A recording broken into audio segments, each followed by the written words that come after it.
If you're thinking, then you're not taking action. And if you're not taking action, then there's no consequence. And if there's no consequence, then there's nothing to be afraid of.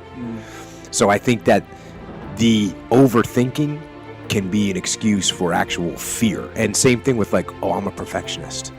That's also fear. It's fear of not being perfect. And then on top of that, low confidence. Well, if you have low confidence, guess what? You're afraid. Your confidence is low. You're not sure of yourself. So you sit around and think about doing it instead of actually doing it. And then anxiety. Well, yeah, anxiety actually is fear. You're afraid to do something. And then IQ. Now that might be, I guess, maybe someone has a high IQ and therefore they're thinking a lot. And maybe that's not fear. But let me ask you a question. If you're so smart, then why aren't you taking action and making something happen? So you got a big IQ, that's no excuse to sit around and overthink things. Especially because if you're so smart, why can't you come up with a quick solution? Why can't you realize that overthinking is actually causing the problem harm? It's not moving the problem forward.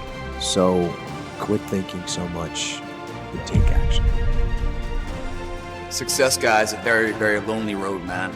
Along that road, you're not going to see too many friends. You're going to see your shadow most often.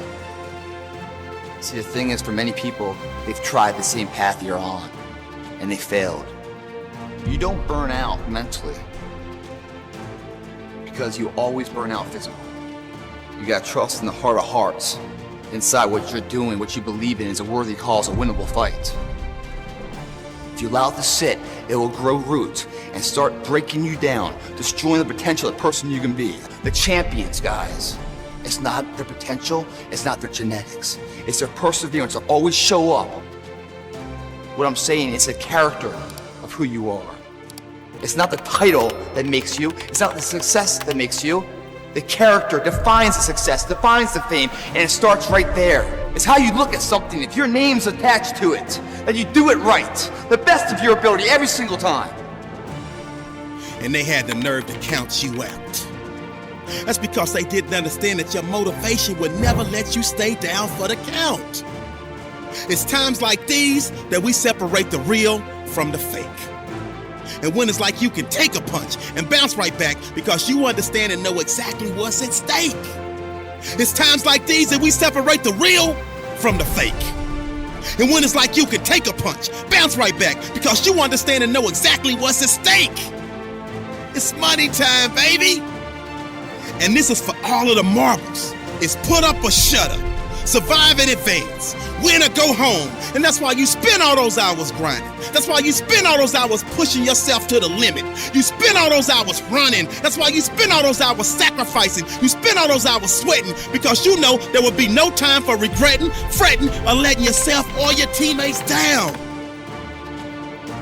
Championships aren't won in the theater of the arena. They're won in the thousands of hours in the training room, in the labs, in the 5 a.m. runs, and when it's raining, when everyone else is sleeping. That's when it's won. The heart of a champion is a light switch that's always on. It doesn't go on and off when someone's watching. It's constant. Fear is self-imposed, meaning it doesn't exist. You create it, you can destroy it too. I love fear. The reason why, behind every fear is the person you want to be. You face your fears, you become the person you want to be. You run from your fears, you're not living. You're alive, but you're not getting freedom. If you face your fears, guys, that fear is destroyed. It comes back in as confidence. Like, what else am I capable of?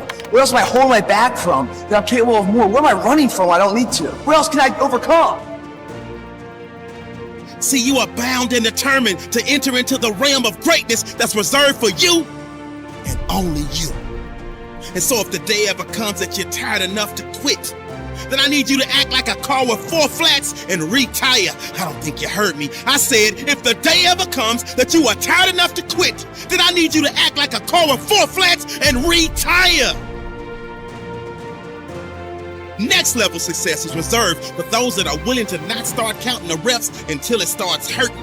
Not start counting the shots made until their arms are dead tired. Not start counting the sprints until they're already breathing hard. I heard a wise man say, it hurts, but it works. I say when it hurts, then and only then will you start receiving the perks, the accolades, the attaboys, the attagirls, the great jobs, the alley-oop lobs, the celebration parties with the lobster and shish kebabs, the hoisting of the banners, the sizing for the rings, the smiles, the hugs, and all of the love and respect in between.